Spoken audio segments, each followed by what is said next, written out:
Camarades, bonjour. J'espère que tout un chacun s'est très bien réveillé ce matin. Dernière semaine du premier mois de l'an 2026. Donc je profite à souhaiter à toutes et à tous bonne et heureuse année 2026.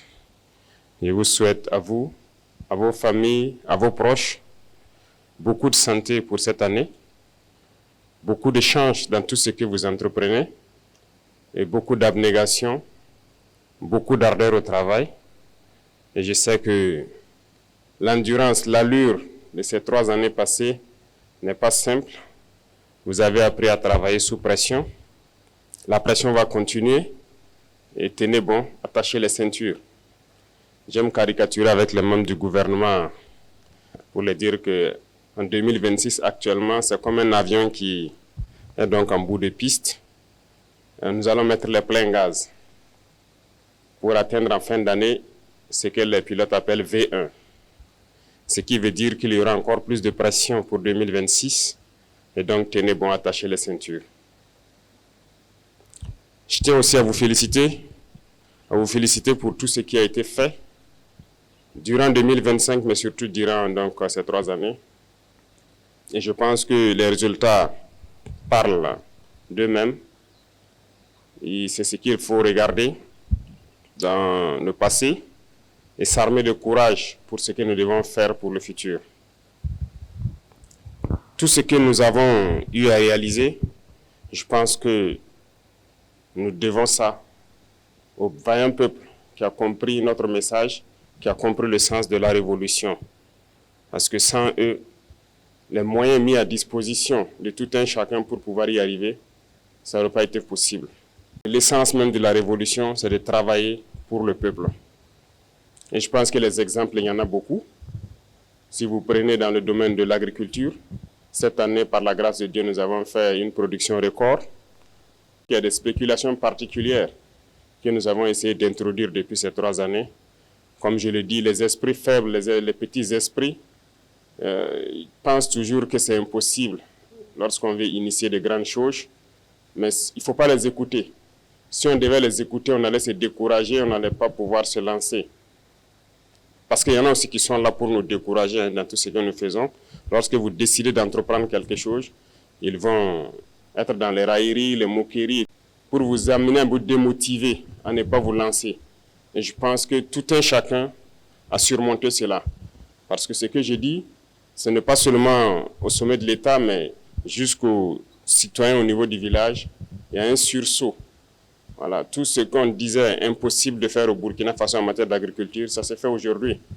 Nous avons parlé du cacao, les gens ont crié sur tous les toits. Même certains réactionnaires à l'intérieur ici ont fait comprendre que non, ce n'est pas la priorité. Et pourtant, Dieu merci, nous avons de très bons maîtres chocolatiers. Et notre objectif n'est pas de produire pour vendre à l'extérieur, c'est de produire transformé pour nous ici et pour nos enfants. Aujourd'hui, le café, c'est une réalité au bord de Saman-Denis et nous avons, Dieu merci, des Burkinabés qui le transforment. Et je vous invite donc à consommer ce qui est transformé sur place ici. Beaucoup d'autres spéculations telles que le blé, l'ananas, la vigne et bien d'autres, j'en passe, se cultivent aujourd'hui au Burkina Faso. Et ça va se transformer ici au Burkina et ça va créer de l'emploi pour le Burkinabé et c'est ce que nous allons consommer. Et donc c'est ce qu'il faut voir dans ce qu'on a pu réaliser et s'armer de courage encore pour l'avenir. Beaucoup d'autres projets donc ont été à succès. Quand on prend le domaine de l'éducation, beaucoup d'amphithéâtres ont été construits. La dernière fois au Conseil, on a adapté des textes qui permettront donc d'équiper ces amphithéâtres et de construire de nouveaux amphithéâtres. Beaucoup d'écoles et centres de formation verront le jour en 2026, au bord donc de nos pôles de croissance tels que Bagré, Saman-Denis et autres. C'est pour amener les jeunes Burkinabés à pouvoir transformer, produire et transformer ce que nous faisons ici. Donc, nous n'allons plus nous concentrer sur l'enseignement général uniquement. Nous avons parlé d'enseignement professionnel et technique et donc beaucoup de lycées modernes verront le jour en 2026. En plus de cela, nous avons décidé de construire une université technologique et j'espère que d'ici la fin de l'année, vous allez voir cette université donc se dresser. Les travaux ont déjà commencé et nous avons donné donc dit aux entreprises de tout faire pour être donc dans les délais pour que les rentrées prochaines, nous puissions accueillir des étudiants dans des domaines donc assez pointus de la technologie pour que nous nous mettons au diapason. Comme je l'ai dit, nous sommes très loin, nous sommes dans les années 1800. Et je pense qu'en 5 ans, au moins de 5 ans, nous pouvons faire un saut au moins de 100 ans pour nous retrouver dans les années 1950 au moins et continuer de travailler ainsi. Je le dis, ça peut faire rire, mais c'est la réalité. Jusqu'aujourd'hui, nous constatons notre vie, le rythme auquel nous partons, ce n'est pas bien. Donc, il faut se mettre soi-même la pression pour rattraper le retard. Donc, faites en sorte que dans quelques années, nous soyons en 1950 et après encore, on se donne la pression pour atteindre les années 2000 et espérer donc rattraper les autres. Et c'est possible. Et je suis heureux donc de vous dire que dans ce sens-là, nous sommes en train de mettre en place un laboratoire. Et aujourd'hui, au Burkina Faso, par exemple, pour les chercheurs, nous avons beaucoup d'équipements qui sont là. Nous allons les permettre donc de faire la recherche sur place. Et sans me tromper, je peux dire que nous avons actuellement ici installé un microscope électronique à balayage, le plus récent qui puisse exister en Afrique ici, et le plus moderne. Donc il est là au Burkina Faso, il est fonctionnel, et les chercheurs vont commencer donc à aller donc faire tout ce qu'ils doivent faire ici, au lieu d'aller à l'extérieur encore le faire. Et ça va encore encourager d'autres personnes à chercher et à découvrir. C'est pour dire qu'il y a beaucoup de domaines que nous n'avons pas oubliés, en passant par la santé, tout ce que nous sommes en train de faire, notamment les centres de santé communautaires qui sont construits et qui seront équipés. Ça fait partie aussi du lot donc, de mesures prises donc, lors du Conseil dernier. Et donc tout cela, c'est à votre actif, c'est à l'actif de toute l'administration et c'est avec donc l'appui et le soutien de notre vaillant peuple que nous arrivons à le réaliser. L'initiative Faso Merbo, qui est devenue une agence aujourd'hui, alors lorsque nous entamions l'autoroute, certains doutaient parce que c'est un projet qui est là depuis plus d'une décennie. Bien sûr, nous avons trouvé le projet et lorsque nous avons donc cherché à comprendre même le projet, c'était une autoroute de 2 fois 2 voies. Et les entreprises en majorité étrangères qui avaient fait des propositions, les moins chères étaient, je pense, 1032 milliards pour faire les 2 fois 2 voies. Et donc, on nous proposait de nous financer pour pouvoir le réaliser en 10 ans pour les délais les plus courts. Il faut être conscient. Pour nous condamner les générations qui ne sont même pas encore nées à des prêts de 50, 60 ans pour construire une autoroute de 2 fois 2 voies qui sera dépassée dans peu de temps. Lorsque nous avons voulu savoir si c'est 4 fois 2 voies, certains même se sont moqués de nous, certains entrepreneurs, ils n'y croient pas. Dans un tel pays, 4 fois 2, c'est pas raisonnable. Certains ont dit que ça devrait nous coûter plus de 3 000 milliards. Mais comme je dis, dans la révolution, c'est la responsabilité, c'est la conscience. On ne va pas rentrer dans ces schémas. Voilà pourquoi nous avons décidé de le faire nous-mêmes. Parce que nous avons confiance en nos jeunes ingénieurs, nous avons confiance au potentiel des Burkinabés. Nous avons donc cherché des équipements de tout ordre. Aujourd'hui, sur ce chantier, je peux dire que le chantier il est unique en Afrique.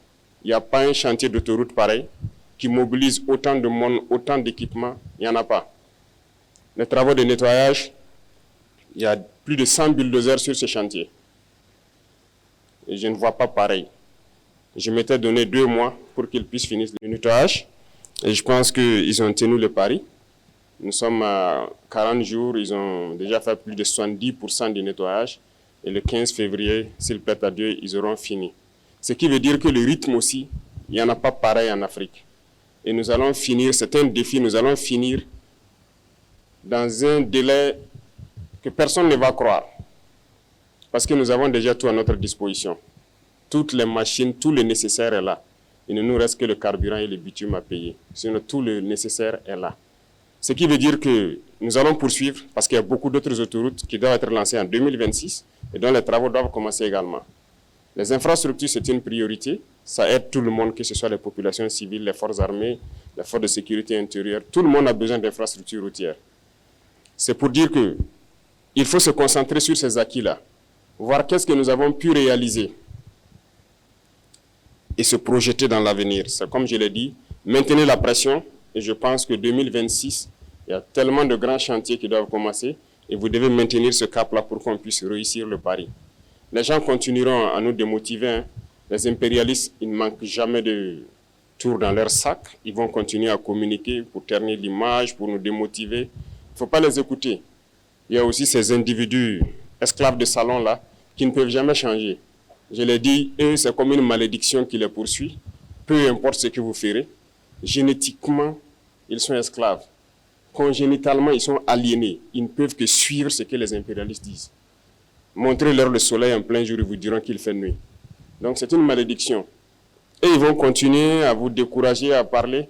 Mais le plus important, c'est ce que vous faites. La réalité est là et on avance. C'est ça le plus important.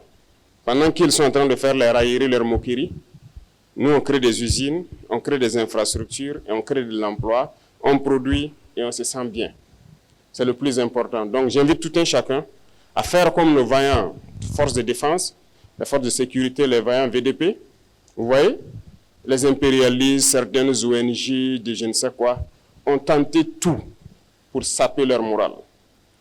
Ont tenté tout, ont écrit, ont intimidé, ont menacé. Mais ils avancent sereinement sur le terrain. Aujourd'hui, certains peut-être sont fatigués, ils ne parlent plus d'eux, parce que le résultat est là. Nous avançons et il y a des zones où nous avons déjà atteint les limites de la frontière, comme on le souhaitait, en train d'être sécurisés. Sur le terrain, ça se passe très bien. Donc faites comme eux et c'est le lieu pour moi donc de les rendre hommage et de les inviter à continuer ce combat. Et tous ceux qui sont sur les différents chantiers, je parlais tout de suite de façon mémo, c'est le lieu pour moi de les féliciter, de les encourager, parce que c'est historique ce que nous faisons et c'est unique en Afrique. Et tout un chacun qui a la chance de participer à cela, et je pense qu'il doit en être fier. Et tous ceux qui ne sont pas encore entrés dans la danse, que vous soyez ingénieur et que vous pensez pouvoir apporter quelque chose, je l'ai dit, allez-y, apportez votre pierre parce que demain, on dira ce sont ceux-là qui ont construit ces infrastructures pour permettre au Burkina Faso d'être au niveau où il est. Donc, merci beaucoup. Je vous souhaite encore bon courage parce que le courage, vous en avez tous besoin. Le courage, vous en avez besoin pour transcender tout ce qui peut se dire. Bon courage à tous pour 2026. Je vous souhaite bonne chance encore dans tout ce que vous menez parce que vous en avez besoin. Et je souhaite que la santé soit au quotidien pour vous, pour vos familles, pour vos proches, pour vous permettre de travailler avec la tête libre. Merci beaucoup. Je vous souhaite une très bonne semaine et à très bientôt, s'il plaît à Dieu.